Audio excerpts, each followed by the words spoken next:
writing this, so yeah, every time. Ready? Yeah. Every time you go, I feel like a part of me is dead inside. Every time you return, I couldn't be happier if I cried. Every word you say causes the hairs on my arms to stand, and trust me, feeling like this was never ever planned. I just start feeling sick when I know that you're not here. This feeling can't be quelled until I see you near. And it's not all in my head, I'm sure it's in yours too, but trust me, in this moment right now, all I want is you. May not be the right time, but I know that you're the right one, 'cause there's something about us.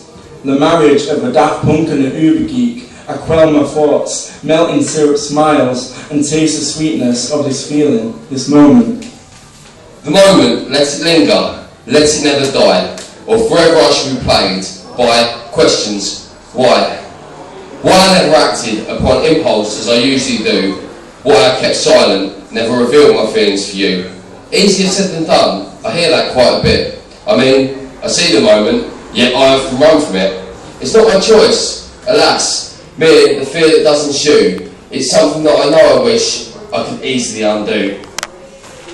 Except I do not know how to feel, do not know how to deal with this, whatever it is. Unanswered questions probe me, Socratic, neurotic and constant, extracting all robotic like binary. Without you, the one I'm left at zero.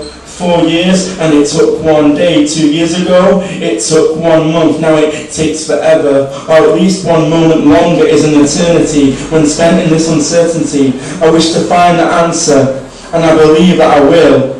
But until then, please do not make X equal X. Love is algebraic, and I don't understand the formula, but I hope it's like pi, infinitesimal and magnificent. With all I know, this is one uncertainty I wish was gone.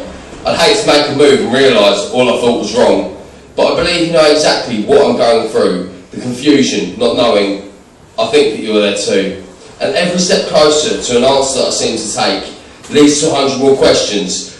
Just give me a break. If only life was simple, or maybe less confusing, but it's a game, and this just makes me feel like I'm losing. Losing sanity, losing sight, just hoping, maybe, everything turns out alright. Right, here we go. Are you ready to be sick in the head? Yeah. Right, yeah. This is sick in the head. No one seems to think that I'm a threat at all. I guess once again, I've got everybody fooled. I'm raw as fuck when I need to be. It's like watching an old man commit bestiality. Fucking a horse without a condom on and no lube? Man, that's seriously wrong. But that's the sort of shit on the internet today, and if it ain't on YouTube, it's on RedTube anyway. It's sick the stuff people record and just upload for fun, like someone smashing a wine bottle that's been shoved up their bum. People record noises whilst touching up little kids. Stick it on RedTube, it'll get 10,000 or more hits. Some people really are sadistic, sick little things when they watch 2 girls eat shit that came from their rings. And even though, I will admit, that one was a fake, there's people out there that will eat human cock like it's a steak. If you search hard enough, I'm sure that you will find snuff mixed with pornos. You've got to be out of your mind. If you search for that stuff, you've actually got to be sick. And if you claim you ain't, you're a delusional prick. Everybody's been asking, where is Maddie McCann? Well, I'll tell you where, with some sick fucking man who grabbed her from her parents as quick as a flash, got her to a new country performing sex acts for cash, getting her and others to get down on their knees till they die horribly, either from overdose or disease. Because each and every person is twisted in some little way. Doesn't matter if you're black or white, or even straight or gay. It takes all types just to actually be sick in the head. And if that's not evident from everything I've said, just take a look at people fucking the dead. Because some fuckers do that shit just for kicks. And if you ask me, I think that shit's far too sick. And in this world, man, I'll never be too surprised how sick things can get when Saddam's hanging was televised. That's the sort of stuff people these days will pay to see, or at least they'll download it off YouTube for free. It's easy for you to find it if you know where to look, as are Abu Hamza's sermons, the sick cunt with a hook, telling gullible cunts to blow up things everywhere, to kill themselves in millions, just without a care. Pedos tunes still played daily in over 100 countries, probably one for each kid who jackos had their virginity.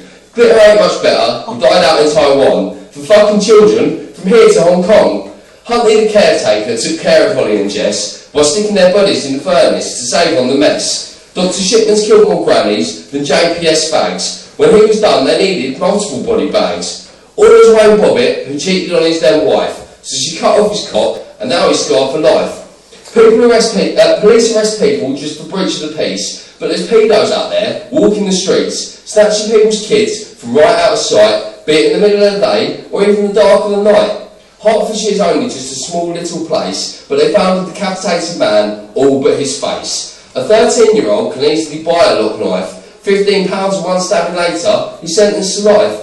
Another stabbing, one to add to many, many more. Yet again, another kid bleeds to death on the floor. 12-year-olds selling puffs, speed, ease or weed. 11-year-olds now are getting fucked till they bleed. 10-year-olds dying because of parents' neglect. 9 to 6-year-olds are starting to get wrecked. 5-year-olds getting snatched from off of their mum. 4, 3, 2 or even 1. It don't matter to some, because as I've tried to prove, if you ain't heard what's been said, some motherfuckers are just sick in their head. You might think I'm sick in the head from what I choose to say, but I ain't a sick cunt that's doing it at the end of the day.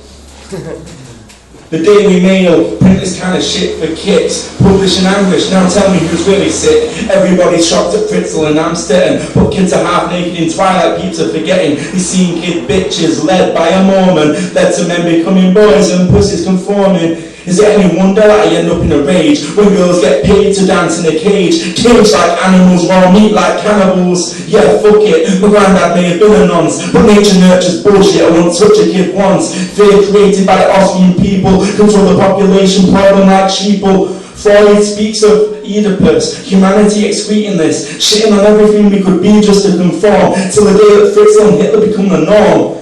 Well, they say I'm crazy because I won't pretend. Well, I'd rather be real than a fake-ass legend. They say the legends, but it's just bullshit mythology. I'd rather write my own truths and live life properly. As I said back in 2009, girlfriend, not girl fuck, just a woman that's mine. And even though Vicky went a little crazy, I'd rather have a lady and call my girlfriend baby. Or how can society manage to escape this? The fine line between the grind guy and a rapist. But it's all good when you're in those skinny jeans. I'm the whole fucking show. These bitches just seen. Turn the page. I'm not here to impress, just be true to myself, because spiritual truth beats material wealth. So you can call me a fag for hating Cheryl Cole, but rather make love with a woman than fuck a girl pro. Fuck society, even if they impinge me, because I'm in love with a woman and her name was Lindsay. It's an oldie. Yeah, quite old, so yeah, there we go. Quite nasty actually, but still.